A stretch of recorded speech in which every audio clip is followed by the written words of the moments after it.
Buen día, el tema que estaremos abarcando el día de hoy será el del personaje Gottfried Wilhelm Leibniz. Somos el equipo 5 y los integrantes del equipo son los presentados en la pantalla. Los temas que abarcaremos el día de hoy será el contexto histórico, contexto geográfico, pensamiento, corrientes ideológicas, características, obras, aportaciones, influencia que recibió, influencia que tuvo este personaje histórico.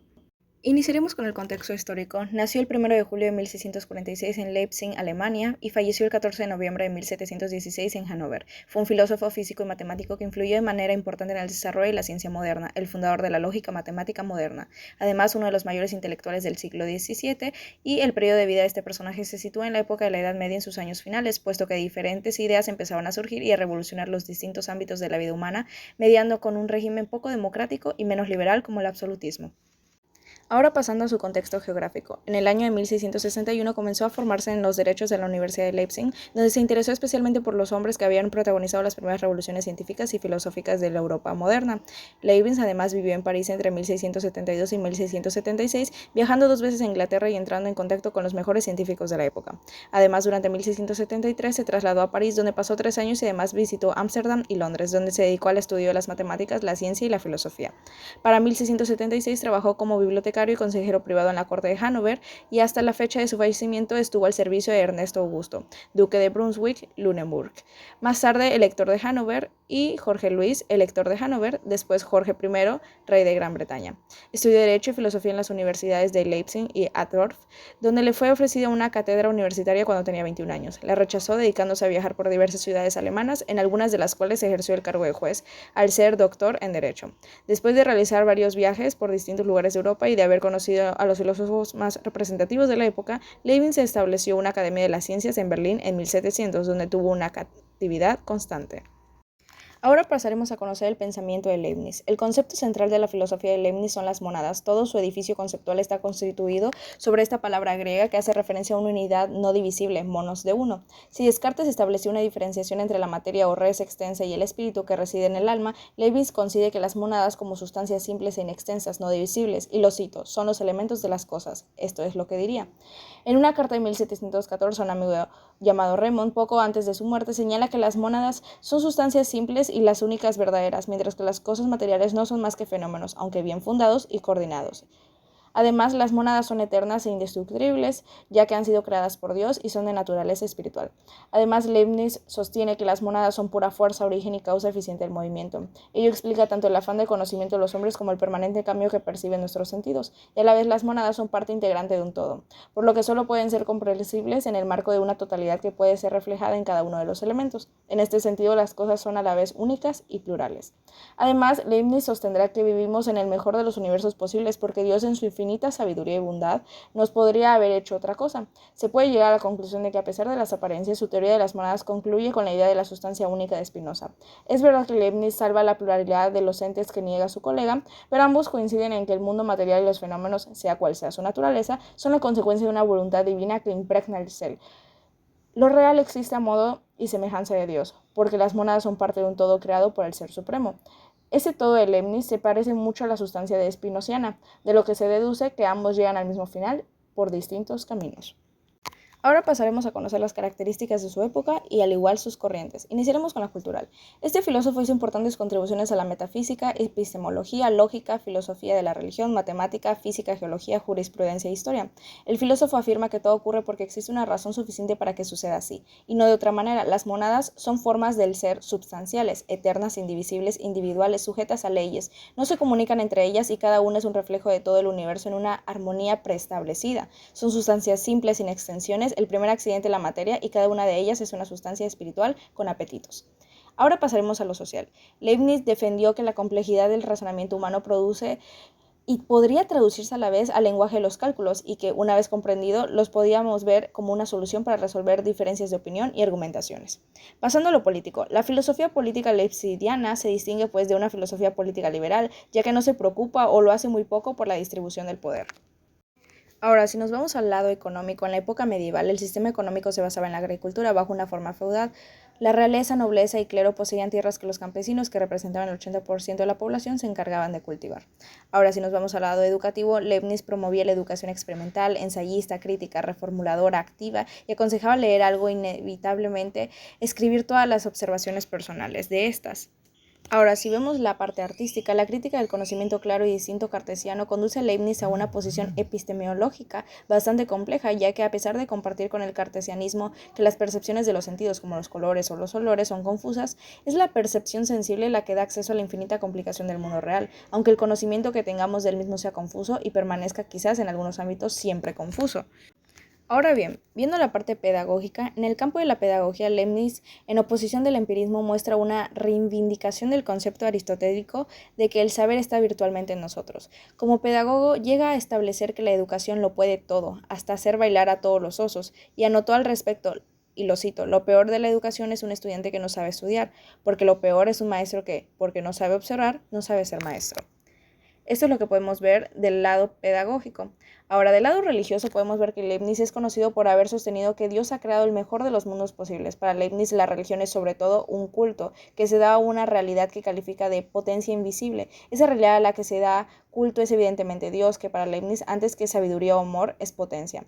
Para Leibniz, por lo tanto, existe una continuidad entre la religión natural y la religión revelada. La revelación cristiana no es para él algo extraño o inesperado, sino que acaba la revelación natural. Pero hay más. La revelación cristiana aparece como la combinación del reino de la naturaleza y el reino de la gracia, y Jesucristo es el punto en el que más perfectamente se realiza.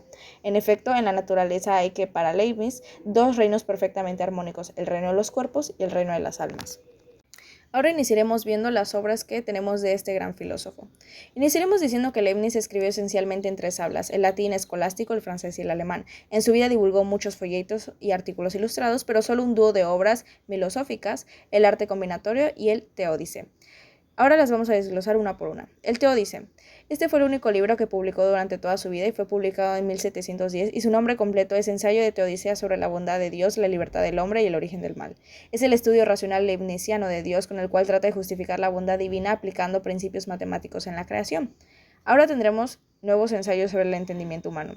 Este va a ser una refutación capítulo por Gottfried Leibniz de la obra mayor de John Locke, Ensayos sobre el entendimiento humano. Posterior a este tendremos Nova Methodus Pro Maximis et Minimis de 1684. Esta va a ser una obra en la que da a conocer el cálculo infinitesimal. Respecto a la polémica con Newton sobre su invención, conviene decir que la forma en que desarrolla el cálculo Leibniz es distinta, más perfecta y tiene un sentido diferente a la del autor inglés. También vamos a tener el discurso de metafísica. Este va a ser escrito en 1686, pero no se va a publicar hasta el siglo XX. Además va a abordar tres grandes temas de la metafísica del racionalismo: Dios, el mundo y el alma. Después vamos a tener la monadología. Esta va a ser una de las obras más conocidas de Gottfried Leibniz, ya que representa su filosofía posterior, obra de Leibniz en donde expone de una manera sintética, apretada y exacta su filosofía. Es la propuesta de reajustar el sistema de la razón y superar todas y cada una de las divergencias que había encontrado en el sistema de Descartes. Con esta propuesta se da la tarea de considerar un nuevo universo completo, un mundo en el que absolutamente todo está encadenado de manera lógica. Por último, tendremos el Sistema Nuevo de la Naturaleza y la Comunicación de las Sustancias, publicado en 1695. Este publicó numerosos panfletos, a menudo anónimos, en nombre de la Cámara de Brunswick-Luneburg, más notablemente el Suprematum de Jure, una consideración importante de la naturaleza de la soberanía. Ahora veremos las aportaciones y descubrimientos que tuvo este gran filósofo. Iniciaremos diciendo que Leibniz tuvo grandes contribuciones a la física y la tecnología, y se anticipó a nociones que surgieron mucho más tarde en la filosofía, la teoría de la probabilidad, la biología, la medicina, la geología, la psicología, la lingüística y la informática. Cifró obras sobre filosofía, política, derecho, ética, teología, historia y filosofía. Lo primero que veremos es que Leibniz se le atribuye, junto con Isaac Newton, el descubrimiento del cálculo. Según los cuadernos de Leibniz, se produce un avance decisivo el 11 de noviembre de 1675, cuando utilizó el cálculo integral por primera vez para encontrar el área bajo el gráfico de una función, y igual a fx. Además, Leibniz pudo haber sido el primer informático y teórico de la información temprana en la vida. Documentó el sistema de numeración binario, luego revisó este sistema a lo largo de su carrera.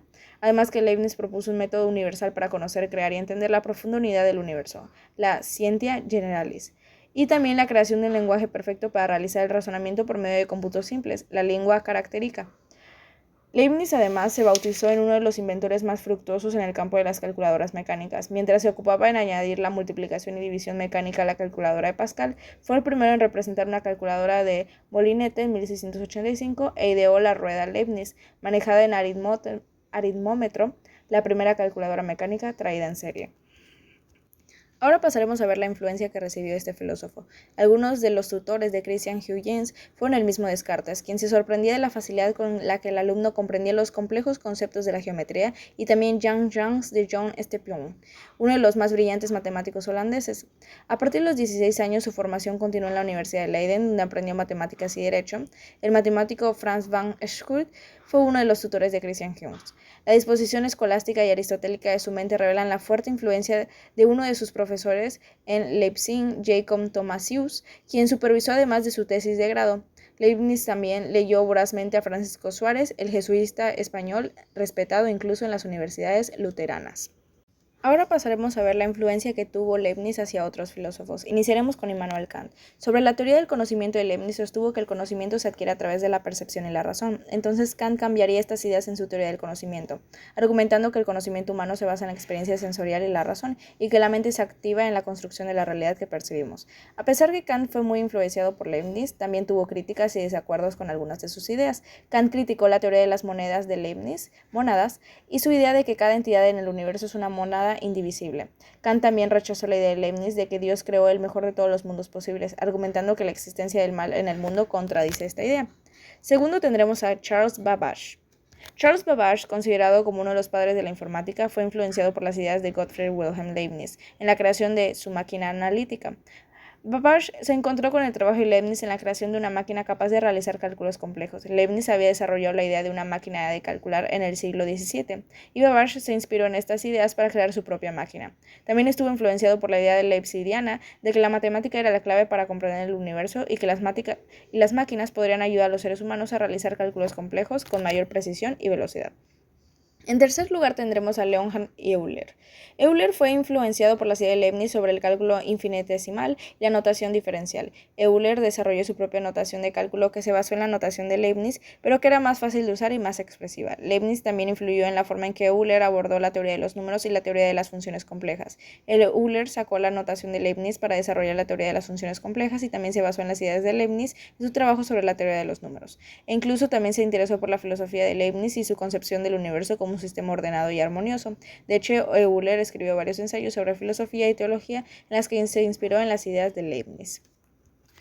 Ahora, posterior a la lectura de la investigación previamente expuesta, podemos darnos cuenta de la gran importancia que representó Gottfried Wilhelm Leibniz, siendo uno de los físicos y matemáticos que más influyó en el desarrollo de la ciencia moderna, además de ser el padre de la lógica matemática moderna. De igual forma, hay que ver que las obras de Leibniz son la prueba de que la razón y la religión o espiritualidad puede convivir, dándonos pensamientos de Dios y el ser humano tanto desde una visión de conocimiento y razón como desde un punto de vista más espiritual. Podemos ver cómo varias de sus obras fueron una contrapropuesta de pensamientos hacia otros pensadores de la época, lo cual nos da una mayor panorama del cual estudiar y aprender. Es así como vemos el papel fundamental de Leibniz, tanto para la ciencia como la filosofía, y cómo la época en la que nació y se desarrolló proporciona el ambiente social adecuado para su crecimiento como pensador y creador.